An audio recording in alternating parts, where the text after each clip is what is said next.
Hi అండి. అమ్మలగన్న అమ్మ మమ్ముకన్న తల్లి మా తల్లి దుర్గమ్మ అని తెలుగు ప్రజలంతా నోరారా పిలుచుకునే కనకదుర్గమ్మ ఆలయాన్ని ఎవరు నిర్మించారు? అమ్మవారు వెలిసిన కొండకు ఇంద్రకీలాద్రి అనే పేరు ఎలా వచ్చిందనే ఆసక్తికరమైన విశేషాలను ఈ కథనంలో తెలుసుకుందాం. కృతయుగానికి పూర్వం కీలుడు అనే యక్షుడు అమ్మవారిని గురించి తపస్సు చేసి ప్రత్యక్షం చేసుకొని ఆమెను తన హృదయస్థానంలో నిలిచి ఉండమని కోరాడు. అమ్మవారు కీలుని పర్వతంగా నిలబడమని, తాను కృతయుగంలో రాక్షస సంహారం చేసిన తర్వాత ఆ పర్వతం మీద నిలిచి ఉంటానని మాటిచ్చింది. కీలుడు కీలాద్రిగా మారి అమ్మవారి కొరకు ఎదురుచూస్తూ ఉన్నాడు.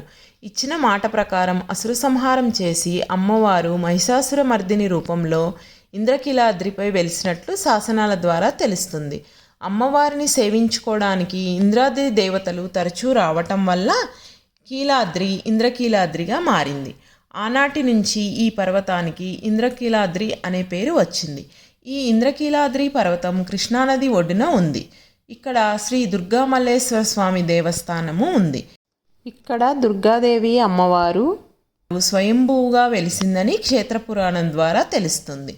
ఆదిశంకరాచార్యుల వారు తమ పర్యటనల్లో అమ్మవారిని దర్శించి ఇక్కడ శ్రీచక్ర ప్రతిష్ఠ చేశారని కూడా ప్రతీతి. ఆలయంలో అమ్మవారి విగ్రహము సుమారు 4 అడుగుల ఎత్తు ఉంటుంది.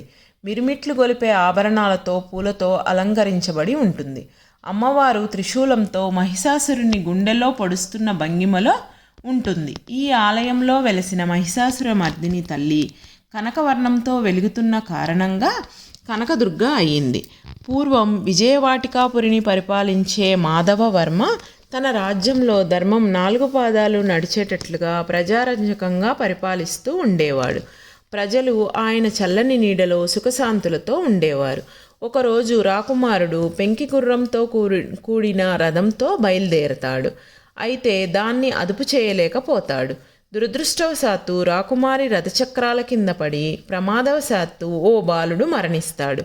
అప్పుడు జరిగిన ప్రమాదానికి తన కుమారుడే కారణమని గ్రహించి మాధవవర్మ ఆ బాలుని తల్లిదండ్రులను పుత్రశోకం కలిగించిన తన కుమారుడికి మరణదండన విధిస్తాడు. అంతటా రాజు యొక్క ధర్మనిరతిని మెచ్చిన అమ్మవారు ఆ బాలుణ్ణి బతికించడమే కాకుండా విజయవాటికాపురమునందు కొన్ని గడియల పాటు కనక వర్షాన్ని కురిపిస్తుంది. ఆనాటి నుంచి అమ్మవారిని కనకదుర్గాదేవిగా పూజించడం మొదలుపెట్టారు. శరన్నవరాత్రిలో అమ్మవారికి స్వర్ణకవచ అలంకారం కూడా చేస్తారు. అలాగే అర్జునుడు ఈ కొండపై శివుని గురించి తపస్సు చేశాడని కూడా ప్రతీతి. నా వీడియో నచ్చితే please like, share and subscribe.